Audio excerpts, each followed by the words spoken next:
오늘 살펴볼 본문의 말씀은 회당장 야이로의 딸을 살리신 기적의 사건입니다. 우리 조집사님 기도해 주셨습니다만 요즘 오는 성도님들 마가복음 필사 잘하고 계십니까?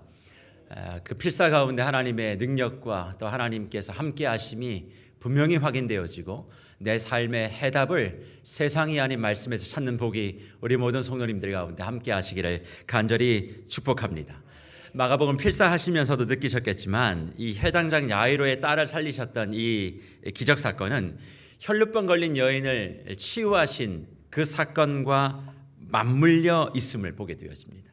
그래서 회당장 야이로의 사건의 전반부와 후반부가 있음을 발견하게 되어지고 그 가운데에 그 중심축에 혈루병 걸린 여인이 치유되는 기적이 자리하고 있음을 우리가 확인할 수 있습니다. 그 얘기는 회당장 야이로의 딸을 살리는 그 사건은 혈루병 걸린 여인의 기적 사건을 중심축으로 해석하지 않으면 절대로 예수께서 말씀하시는 그 방향을 잘 헤아릴 수 없음을 우리에게 말씀해 주고 있습니다. 그렇다면 혈루병 걸린 그 여인의 사건을 지난 시간에 다루었는데 그 사건을 한번 머릿속에 기억을 해 두시면서 회당장 야이로의 딸을 살리시는 사건이 어떻게 전개되는지 한번 필사하신 내용들을 떠올리시면서 오늘 제 말씀을 들어보시기를 바랍니다. 처음 예수님께로 달려간 회당장 야이로의 입장은 아직 딸이 살아 있었습니다.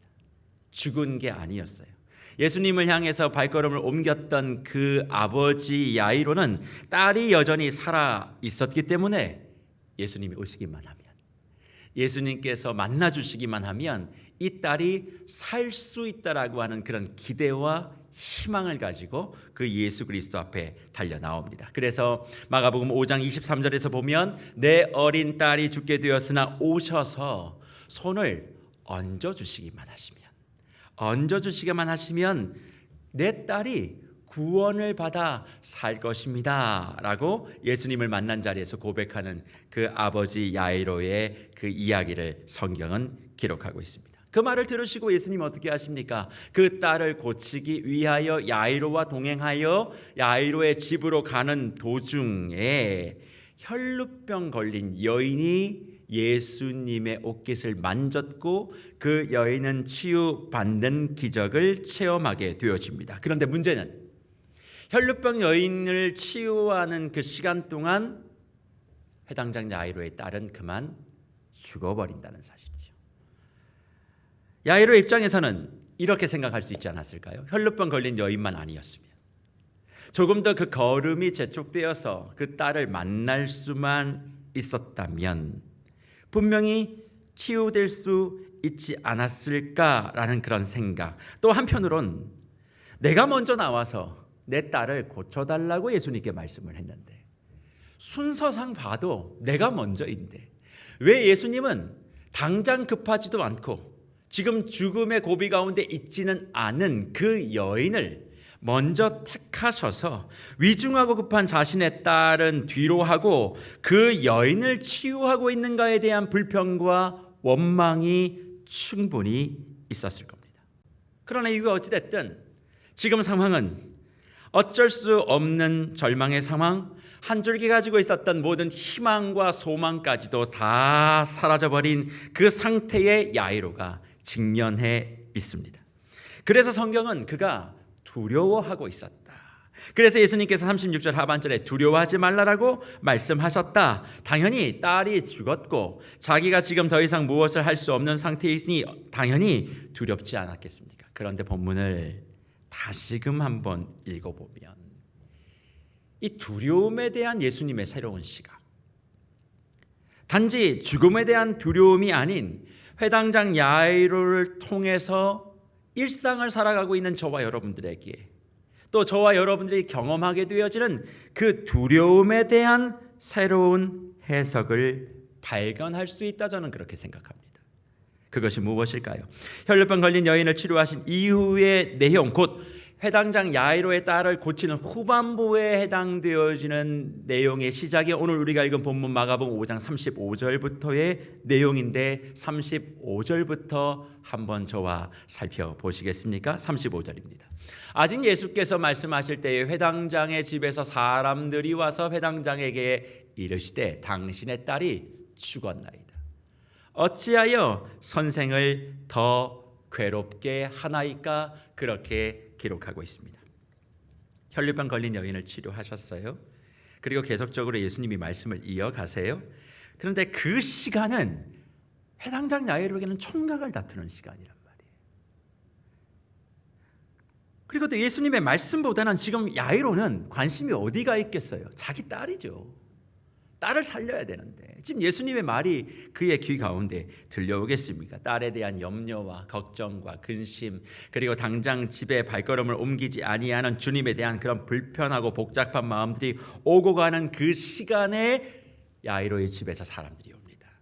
사람들이 와서 전해졌던 소식은 딸이 죽었다라는 거예요. 그리고 난 다음에 그들이 한 얘기가 뭡니까? 당신의 딸이 죽었습니다 라고 끝나는 게 아니라 그 다음 이야기가 중요하다는 거예요. 어찌하여 선생을 더 괴롭힙니까? 다시 얘기하면 당신 여기서 이렇게 할 의미가 이제 없어요. 이 소식을 들었을 때 회당장 야이로의 마음은 어떠했다고 생각합니까? 사랑하는 딸이 죽었습니다. 그 어떤 것과도 바꿀 수 없는 절망과 고통, 그 중심에 그 아버지가 있지 않았겠습니까? 그러니 본문에 보면 회당장은 당연히 그 딸의 죽음 앞에 절망하고 두려워하고 있습니다. 그런데 본문은 그 두려움을 넘은 또 다른 두려움 하나를 우리에게 말씀해요. 그 두려움이 뭘까요? 저는 이것에 대한 내용을 36절 예수님의 말씀을 통해서 발견하게 됩니다. 36절에 이렇게 예수님께서 말씀하세요. 예수께서 그 하는 말을 곁에서 들으시고 회당장에게 이르시되 뭐 하지 말고 두려워하지 말고 뭐만 하라? 믿기만 하라. 그렇게 말씀합니다. 그러니까 우리는 늘 이 끝에 있는 이야기만 들어요. 두려워하지 말고 믿기만 하라. 그러니까 어떠한 어려움이 생겨도 마음에 담대하게 가지고 하나님은 믿으면 반드시 좋은 일이 생길 거야. 맞는 이야기입니다. 그런데 오늘 제가 주목하는 것은 36절에 두려워하지 말고 믿기만 하라라고 하는 그 말씀 앞에 예수께서 그 하는 말을 곁에서 들으시고, 그러면 예수께서 그 하는 말이 뭐예요? 야이로의 집에서 온 사람이 당신의 딸은 죽었습니다. 어찌하여 선생을 괴롭히십니까? 다시 얘기하면 당신 지금 그렇게 해봐야 소용이 없어요. 괜한 노력하지 말아요. 그 말을 전했다는 거예요. 그러니까 그 말을 예수님이 곁에서 들으셨어요. 그리고 그 말을 듣고 난 다음에 야이로에게 두려워하지 말고 너는 뭐만 하라? 믿기만 하라. 그 얘기를 하셨다는 거예요. 그러면 두려워하지 말고 믿기만 하라는 그 말을 하시게 된 이유가 예수님이 들으신 그 말이에요. 곁에서 들으신 그 말. 그런데 본문은 곁에서 들으시고지만 원래 성경은 조금 다르게 번역하여 우리에게 말씀합니다. 36절 내용을 성경을 정확하게 다시 해석하여 기록하면 이렇게 됩니다. 예수께서 그 하는 말을 뭐 하시고?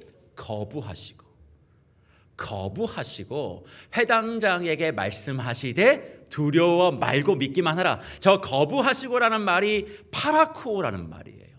그 거부하다는 말, 그냥 파라코라는 말의 의미가 뭐냐면 거부하다, 배척하다, 불순종하다 그런 뜻이에요. 그러니까 예수님은 지금 그냥 장소적으로 회당장 야이로의 곁에 있다가 그 사람의 말을 듣고 두려워하지 마, 믿기만 해 라고 말씀하신 게 아니라 회당장 야이로의 집에서 온 사람들이 이야기한 말, 당신 지금 여기서 뭘 해봐야 소용이 없어. 다 끝났어. 그러니까 저 선생 예수를 더 이상 괴롭히지 마. 포기해. 괜한 짓 하지 마. 헛수고하지 마라는 이야기에 대하여 단호하게 거부하시고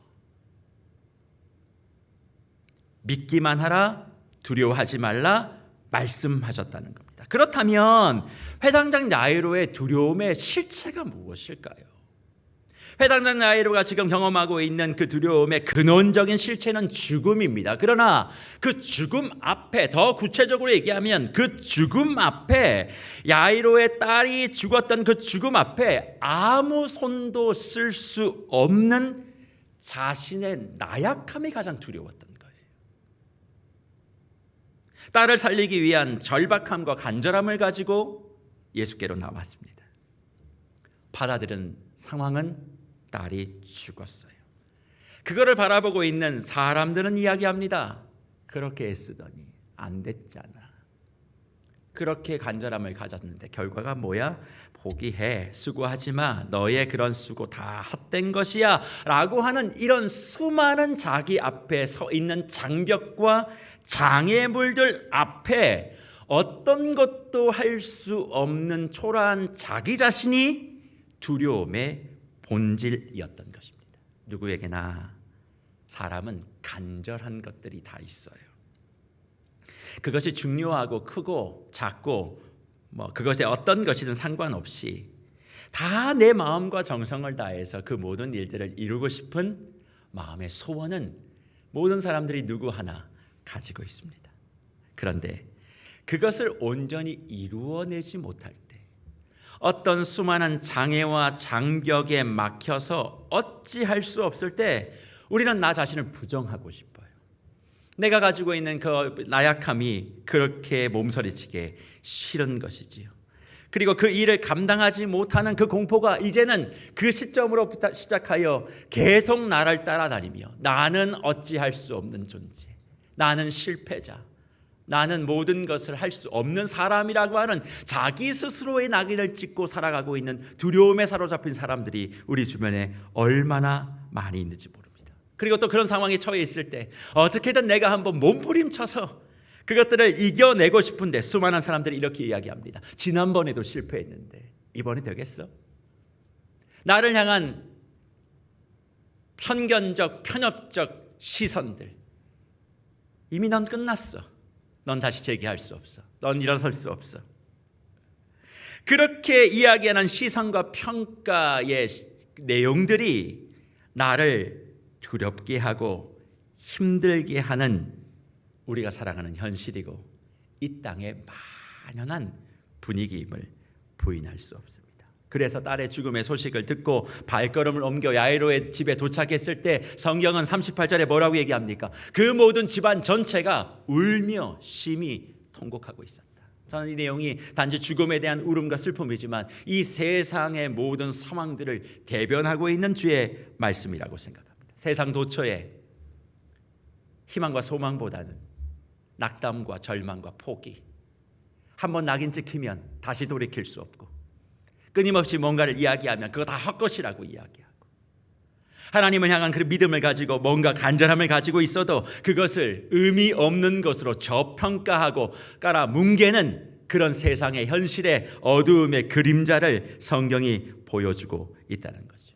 그리고 그런 분위기 앞에, 그런 죽음 앞에, 그런 시선 앞에 우리는 어떤 것도 할 수 없어 불안과 두려움을 가득 안고 살아가고 있다는 것입니다. 이런 상황 속에서도 주의 말씀이 나를 살려서, 아니야, 하나님이 함께 하시잖아, 하나님의 말씀을 읽고 필사하고 그렇게 마음속에 다짐을 해보지만 어느 순간 또 한 상황 가운데서 내가 분투하고 있음에도 불구하고 내 내면의 한 자리에는 과연 좋아질까?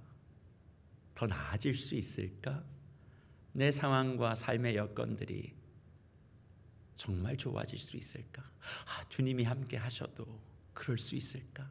이런 수많은 내용들이 계속 반복되어지는 것을 저는 솔직히 고백합니다. 이런 두려움을 가지고 있는 나약한 저와 우리 성도님들에게 예수님이 무엇을 말씀하십니까? 두려워하지 말라, 믿기만 하라, 그렇게 말씀합니다. 그러면 무엇을 믿으라고 말씀하는 걸까요?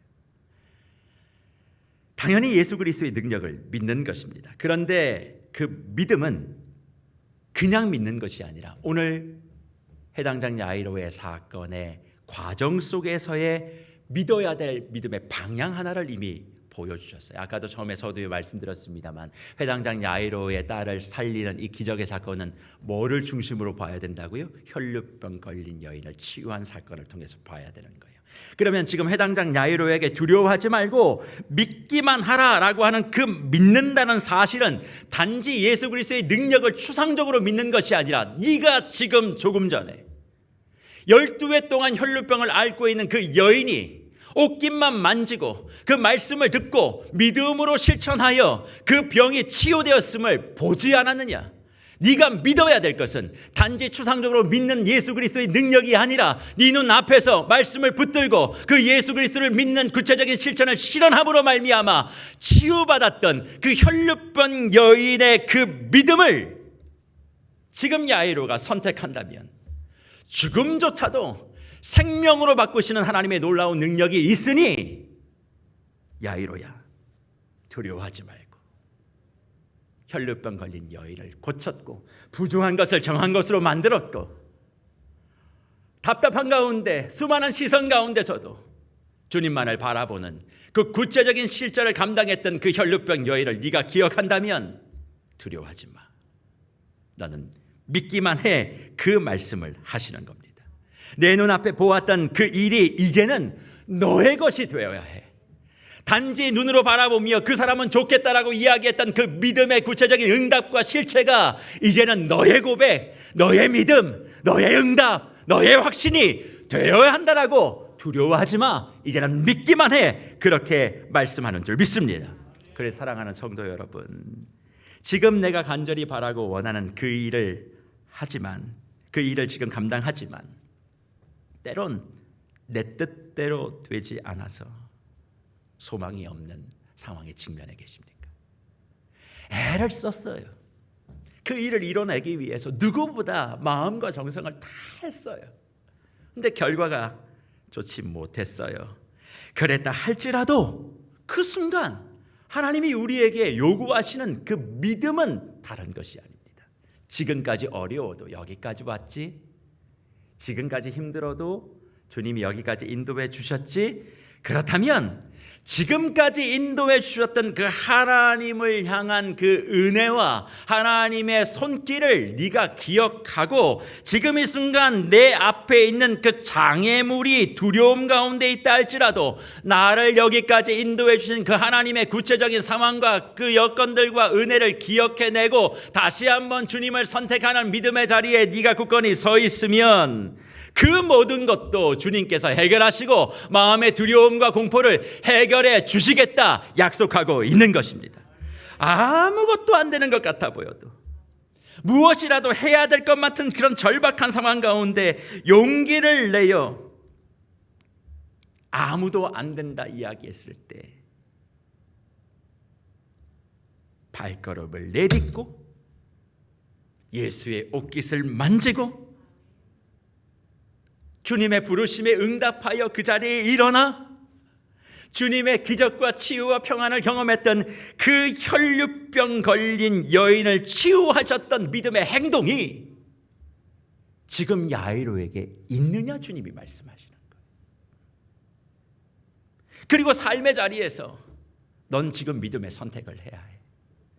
너를 지금 흔들고 있는 세상의 여러 가지 사람들의 말 거기에 흔들려서 선택하고 살아갈 것인가? 아니면 예수 그리스도의 그 능력, 구체적으로 내 삶 가운데 역사하시는 그 하나님을 믿는 믿음을 가지고 흔들림 없이 갈 것인가? 그것을 주님이 물으시는 거예요. 처음 네가 예수를 향해 달려왔고 발걸음을 옮겼던 그 너의 믿음, 처음 주님을 만나서 우리가 예수를 믿고 감격했던 그 믿음, 예수님 통해서 용기를 얻었고 힘을 얻었던 그 믿음이 장애물 앞에 흔들림 없이 견고하게 붙잡아질 때 주님은 없는 것을 있게 만드시고 죽은 것도 살리시는 기적을 펼쳐 주시겠다 그렇게 말씀하시는 거죠. 그래서 보십시오. 야이로의 처음 가졌던 그 믿음 앞에 어떤 장애물이 있었습니까?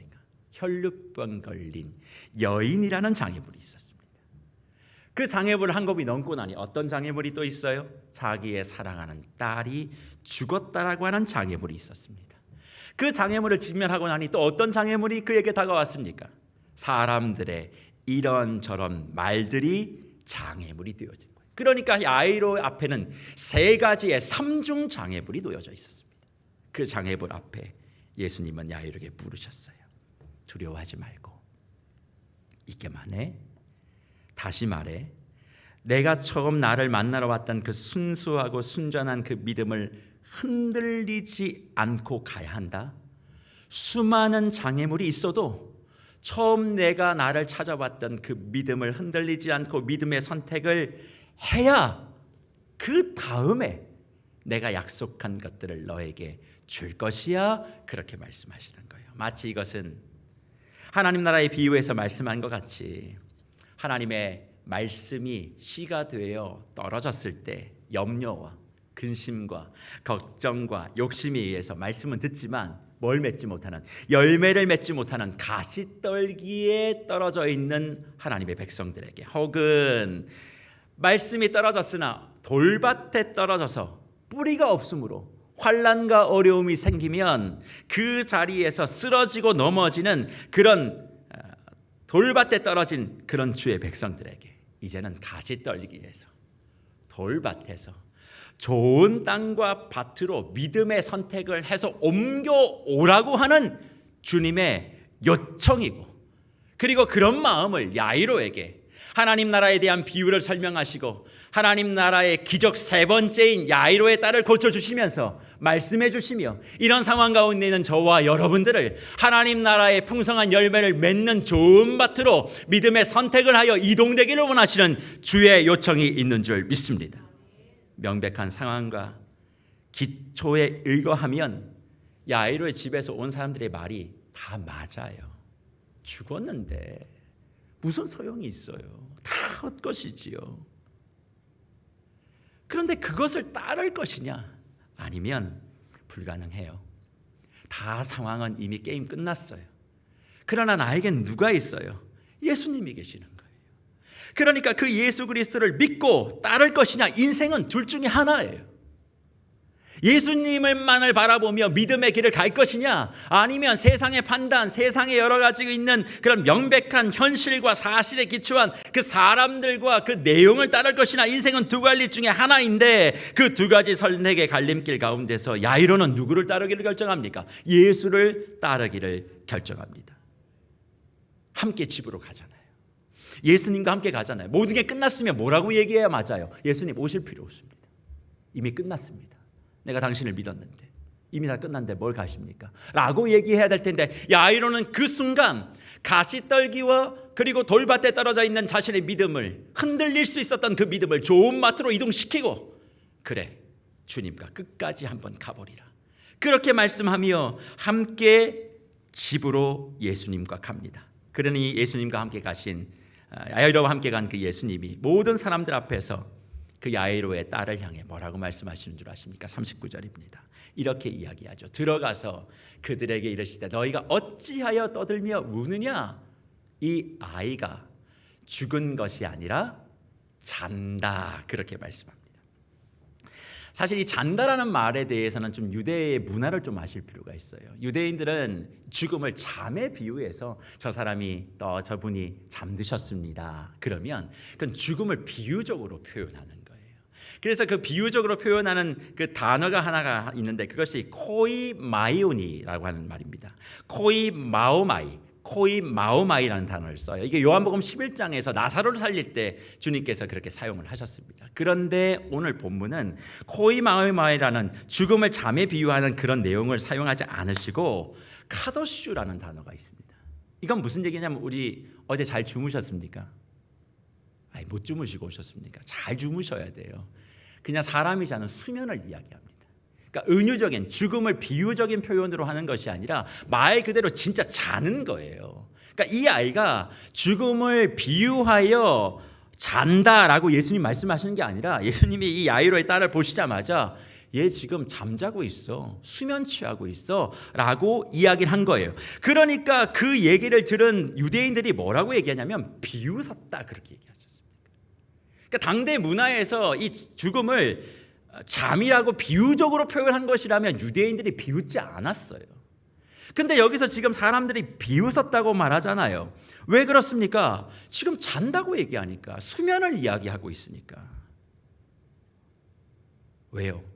그들의 눈에는 절망 그 자체, 현실 그 자체만 보이니까 예수님의 이 말을 이해할 수 없다는 거예요. 한번 절망의 상황에 들어가면 돌이킬 수 없다, 죽음은 끝이다 라고 하는 그런 생각들을 유대인들이 가지고 있었기 때문에 그렇습니다. 그러나 그 절망, 그 죽음, 그 두려움, 그 장애물 위에 예수 그리스도가 자리하시기만 하시면 그건 끝이 아니라 새로운 시작이 되고, 과거가 아닌 현재의 삶이 내일을 향해 새롭게 시작된다는 것을 그들은 알지 못했습니다. 그분이 함께 하시기만 하면, 예수 그리스도가 어디든 중심에 서 있는 그 순간 그 자리에 새로운 역사가 시작된다라고 하는 것을 그들은 알지 못했다는 거예요. 그래서 혈루병 걸린 여인을 다시 한번 떠올려 보십시오. 혈루병 걸린 여인에 대하여 마지막에 주님이 다 치유하시고 주셨던 말씀이 마가복음 5장 34절인데 이렇게 되어 있습니다. 예수께서 이르시되 딸아, 내 믿음이 너를 구원하였으니 평안히 가라. 내 병에서 놓여 건강할지어다. 저기서 본문은 평안히 가라라고 되어 있지만 원래 성경은 뭐라고 되어 있냐면 평안 속으로 들어가라, 그런 의미를 가지고 있습니다. 그러니까 정확하게 해석하면 평안 속으로 들어가라, 내 병이 놓여 건강하게 되었다, 그렇게 말씀해야 옳은 것이죠. 평안 속으로 들어가라. 이제 네가 지금까지 12회 동안 고통받았던 절망과 아픔과 두려움과 분노는 이제 다 내 앞에 내려놓고 치유함을 받았으니 이제 평안 속으로 들어가서 참된 샬롬을 누리라, 그렇게 말씀하고 있는 것입니다. 지금 예수님께서도 저와 여러분들에게 이 야이로와 혈루병 걸린 여인을 통해서 이걸 말씀하고 있어요. 절망과 어려움이 내게 있어도 예수 그리스도 앞에 그것을 다 내어놓으면 저와 여러분의 삶 가운데 평안은 시작되는 줄 믿습니다. 그 평안 안으로 저와 여러분들을 초청하고 계시는 거예요. 그러니까 내가 어떤 상황과 여건 가운데서 하나님을 포기하지 아니하면, 믿음의 선택만 놓지 아니하면 주님은 반드시 그 모든 죽음과 절망을 희망과 생명으로 변화시켜 주실 것입니다. 그래서 우리는 이미 말씀을 통해 다 알고 있습니다만 야이로의 딸은 살아요. 죽음 가운데서 부활을 경험합니다. 그런데 이 부활의 놀라운 기적의 현장에 들어갔던 사람들을 한번 생각해 보십시오. 처음에 혈루병 걸린 여인들을 치유하셨을 때 무리가 있었고요. 그리고 그 가운데 제자들이 있었습니다. 그런데 회당장 야이로와 집에 왔을 때는 3명의 제자만이 동행하게 예수님께서 허락하십니다. 그리고 회당장 야이로에 도착을 했을 땐 방에 들어갈 때는요, 모든 사람들을 다 물리시고 예수님과 그리고 회당장 야이로의 부모와 그리고 제자만이 거기에 들어가서, 소수의 사람만이 들어가서 기적의 부활의 능력을 체험하고 있다는 거예요. 전 여기서 한 가지 큰 마음의 와닿음을 경험합니다. 장소가 바뀔 때마다, 시간이 흐를 때마다 주님은 늘 소수의 사람들로 추려가시는 거예요. 그냥 예수의 소문을 듣고 무더기로 움직이는 사람이 아니라 순간순간마다 믿음의 선택을 해내는 사람들. 어렵지만 힘들지만 나는 주님을 끝까지 선택합니다. 주님의 허락이 있으면 모든 것이 될 것을 내가 믿습니다. 그런 마음을 가지고 발걸음을 옮기는 그런 믿음의 선택을 한 사람들만이 그 장애물 앞에서도 진정한 부활의 기쁨을 맛볼 수 있다는 거예요. 그래서 그런 조건들이 다 구비되어 있는 상황 속에 비웃음을 뒤로 하고 예수님께서는 아이 있는 곳으로 들어가셔서 41절부터 43절 사이에 이런 일들을 행하기 시작하십니다. 41절 이렇게 되어 있지요. 그 아이의 손을 잡고 이르시되 달리다고 마시니, 번역하면 곧 내가 내게 말하노니 소녀야 일어나라 하심이라. 그러니 어떤 일이 벌어집니까? 42절에 이렇게 얘기합니다. 소녀가 곧 일어나서 걸으니 나이가 12살이라. 사람들이 곧 크게 놀라거늘 예수께서 이 일을 아무도 알지 못하게 하라고 그들을 많이 경계하시고 이에 소녀에게 먹을 것을 주라 하시니라. 그렇게 기록합니다. 달리다금 해석하면 내가 내게 말하노니 소녀야 일어나라 그렇게 말합니다. 그러니까 소녀가 곧 일어나서 걸었는데 나이가 12살이라 그렇게 얘기해요. 그런데 여기서 일어나다라는 저 말을 꼭 기억하시길 바랍니다. 저게 그냥 누워있는 사람을 일으켜 세우는 일어나라가 아니에요. 마가복음에는 이 일어나라에 사용되어지는 이 단어를 아니스템이라고 하는 단어입니다. 잊으셔도 됩니다. 중요한 건 이 일어나라고 하는 이 단어를 마가복음에 17번 사용을 하는데 그 중에 10번이 예수님의 부활을 이야기할 때 사용하는 단어입니다. 그러니까 결국 어떠한 흔들림 또 장애 앞에서도 주님을 선택하는 믿음을 소유하기만 하면 주님의 부활이 내 부활이 된다라고 말씀하시는 거예요. 어떤 상황 속에서도 내가 예수님만을 믿고 따라갑니다. 내가 사람의 말이 아니라 사람의 판단이 아니라 사람의 여러 가지 주어진 결과가 아니라 상황이 아니라 예수님의 부활이 내 부활이 될 것을 내가 믿고 예수님을 선택하겠습니다. 남이 뭐라고 얘기하든 상황이 어떻게 펼쳐지든 그 상황 가운데 예수만 임하시기만 하시면, 예수가 그 문제 가운데 중심에 서 계시기만 하시면 모든 것들을 해결하시고 부활의 기쁨을 허락해 주심을 믿고 그렇게 살기로 선택하고 결단하면 하나님이 이 복을 저와 여러분들에게 주신다는 사실이에요. 주 안에 사랑하는 성도 여러분, 지금 우리는 코로나19로 인해서 비대면 예배를 드리고 있습니다. 지난주 오후에 3주간 12월 27일까지 비대면으로 전환해서 예배를 드려야 한다라고 하는 정부의 방침이 있었고, 이에 따라 오늘 저희는 비대면으로 모든 예배를 전환하고 최소한의 인원만이 본당에 들어와서 지금 예배를 드리고 있습니다. 온라인 예배가 진행이 되어지면 각자의 처한 자리에서 예배를 사모하고 말씀에 대한 어떤 기대를 가지고 또 주님과 깊은 소통을 경험하며 모두 다 지금 예배의 자리에 계실 것이라고 믿습니다. 하지만 이런 상황과 여건이 내 마음을 흔들기도 하고 또 이런 여러 가지 이유들이 또 하나의 장애물이 되어서 예배의 자리와 믿음의 자리를 이탈하고 있는 분들이 없다고는 말 못할 것입니다. 또 이런 이유와 저런 이유로 핑계를 찾고 계셨던 분들이 있거나 혹은 열심은 다해 지금까지 신앙생활을 했지만 일상이 무너짐으로 말미암아 그 속절없는 두려움과 공포 속에서 예배의 자리와 믿음의 자리를 지키지 못하고 어려움과 두려움을 호소하고 있는 성도님들이 저는 계신다고 생각합니다. 그런 분들은 혹시 계신다면 지금 이 시간 회당장 야이로가 경험하고 있는 그 시간들을 직면하고 있는 것과 동일한 것은 아닐지 한번 생각해 봅니다. 세상에 여러 소리들이 있습니다. 여러 상황들이 펼쳐집니다. 그리고 그 상황 앞에 한 개인이 어찌하지 못하는 그런 나약함도 경험하게 됩니다만 지금 이 시간 주님은 그런 저와 여러분들에게 믿음의 선택을 요청하고 있다라고 생각합니다.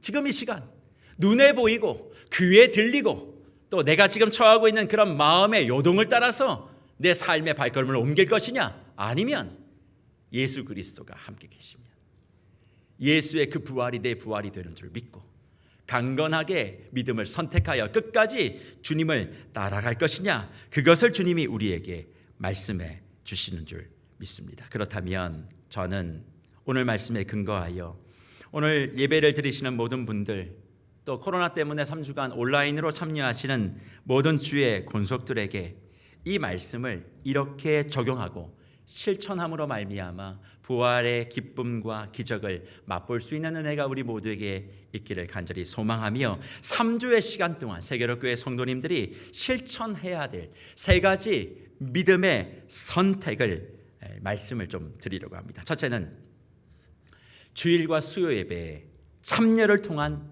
믿음의 선택입니다. 너무나 당연한 말이지만 저는 세계로교회 모든 성도님들에게 담임 목사로서 한 가지를 선포합니다. 연말까지 예배에 집중하는 기간이라고 생각하시고 모든 성도가 정해진 시간에 정해진 자리에서 온라인 예배에 적극적으로 참여해 주시기를 바랍니다. 시간이 지나고 내가 원하고 내가 바라고 내가 편리하게 드릴 수 있는 시간에 담임 목사의 설교를 클릭하고 예배 드리는 것이 아니라 세계로교회가 정해져 있고 공예배의 시간이 이미 공포되어 있는 7시, 9시, 11시 시간을 맞추고 찬양이 그 이전 20분부터 시작된다라고 하면 그 20분 전부터 찬양의 자리를 지키시고 앞에 있는 찬양 인도자 목사님께서 일어나라 하면 같이 일어나고 함께 손을 들자고 하면 함께 손을 들고 그 모든 예배의 자리에 실시간으로 적극적으로 참여하시는 은혜가 우리에게 있길 바라고 이것이 주님 앞에 믿음의 선택으로 드려지는 복이 있기를 간절히 축복합니다. 동시에 참여하는 것으로 마치지 마시고 지금 이 시간도 유튜브로 들어오시는 분들이 계시는 줄 압니다. 실시간으로 예배가 진행되어지는 그런 순간 유튜브의 실시간 채팅창이나 댓글창에 받은 은혜를 남겨주십시오. 목사가 앞에 설교하면 아멘으로 화답도 해주시고 그리고 실시간으로 내가 주신 그 인사이트가 뭔가 있으면 그 댓글창과 실시간 채팅창을 그냥 내버려 두지 마시고 적극적으로 이 예배에 함께하여 주셔서 시간과 공간을 초월한 하나님의 함께하심과 공예배와 한 성도됨을 이 시간 온라인 예배를 통해서 확인하는 놀라운 은혜가 저와 성도님들에게 함께하시기를 간절히 주의 이름으로 축복합니다. 그저 앉아서 집에서 쉬는 복장으로 누워서 기대서 유튜브를 켜놓고 핸드폰을 켜놓고 다른 포탈을 검색하면서 예배할 것이 아니라 주님, 오늘 나의 예배는 믿음의 선택입니다. 주님만이 내 삶에, 내 가정에, 내 모든 환경과 앞으로의 미래를 책임질 수 있는 유일한 방법이를 선택하는 내 믿음의 선택인 줄 믿고 주님께 인정을 받는 예배의 구경꾼이 아니라 예배자로 함께해 주시는 연말까지의 3주 주일 예배, 수요 예배 실시간 참여해 주시고 실시간 댓글 남겨주시고 함께 아멘해 주시고 받은 은혜 나눠주시고 정말 우리가 한 예배 공동체임을 온라인을 통해서도 확인할 수 있는 이번 연말이 될 수 있도록 첫 번째 믿음의 실천에 동참해 주시는 여러분들이 되시기를 간절히 바랍니다. 두 번째로는 가정 예배의 참여로 통한 믿음의 선택입니다.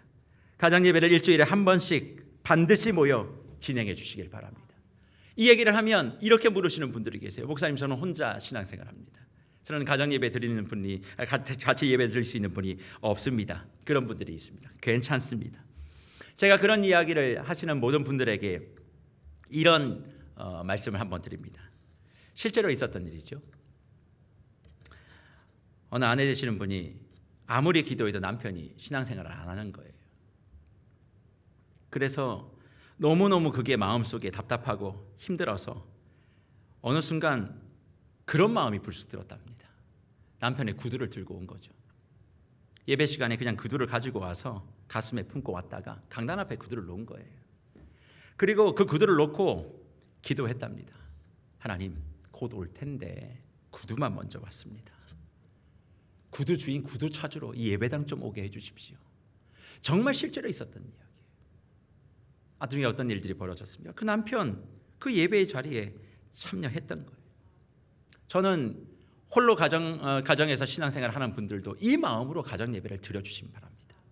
내가 혼자 예배를 드린다 할지라도 주님, 여기에는 내 남편도 앉아 있습니다. 여기에 내 아이들도 앉아 있습니다. 내 부모 형제도 앉아 있습니다. 지금은 나 혼자 예배 드리지만 주님, 이 가정에 함께 모여 온 가정이 예배할 수 있는 그날을 속해 주실 줄 믿고 내가 믿음의 선택을 합니다.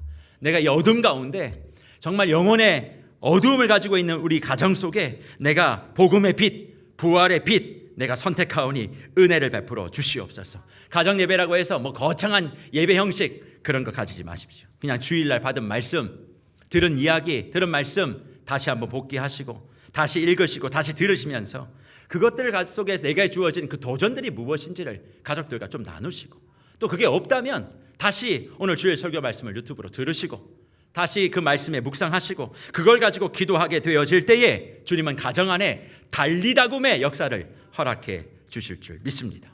그리고 세 번째, 일상의 감사 예배를 통한 믿음의 선택입니다. 지금은 감사할 것보다 불평한 것이 더 많은 시간들을 지나가고 있습니다. 하지만 믿음은 하나님의 선하심을 믿는 거예요. 지금 어렵고 힘들죠. 저도 가끔 그런 고백들을 제 스스로 이렇게 넋두리처럼 합니다. 과연 좋은 날이 올까? 과연 나에게 좋은 날이 올 수 있을까? 그러나 그 고백엔 뭐가 담겨져 있을까요? 주님의 선하심을 믿는다는 거예요. 반드시 주님이 선한 길로 인도해 주실 거다. 그러기에 지금 상황이 주님이 가장 좋은 길로 우리 교회를, 나를, 우리 모든 상황을 인도해 주시는 과정으로 믿고 내가 이 순간 믿음의 선택을 구체적으로 해야 된다고 생각합니다. 그러면 그 믿음의 구체적인 선택이 무엇입니까? 내 입술로 이 상황에 대한 감사를 고백하는 것입니다. 그래서 담임 목사로서 선포합니다. 연말까지 우리 교회는 누구를 만나든 감사합니다, 고맙습니다, 사랑합니다, 이 세 가지가 우리의 인사가 되길 바랍니다. 뭐라고요? 감사합니다, 고맙습니다, 사랑합니다. 누구를 만나든, 목사를 만나도 제일 먼저 하셔야 될 인사는 이겁니다. 목사님, 감사합니다, 고맙습니다, 사랑합니다. 연말까지 우리 일상에 대한 감사를 믿음의 선택으로 감당해서 공예배의 자리, 가정의 자리, 일상의 자리, 이 모든 세 가지의 예배의 자리에 집중된 믿음의 선택을 3주간 시행하게 되어질 때, 세 가지의 장벽 가운데서도 달리다고 하시며 그 딸을 일으켜 세우셨던 주님의 기적이 우리의 일상에 여러 장애들 가운데 허덕이고 있는 저와 여러분들을 새 힘과 새 능력으로 부활의 삶을 경험할 수 있는 그 자리까지 이끌어 주실 줄 믿습니다. 이번 한 주, 아니 연말까지 세 가지의 믿음의 선택, 작을 수 있으나 모든 것일 수 있는 공예배, 가정예배, 일상예배, 믿음으로 잘 선택하셔서 모든 장애와 나를 둘러싼 두려움과 공포가 해결되고 승리의 노래가 높이 불려질 수 있는 그런 축복이 이번 한 주와 2020년 연말까지 우리 세계로 교회에서 모든 성도님들 가운데 함께 하시기를 간절히 주의 이름으로 축원합니다.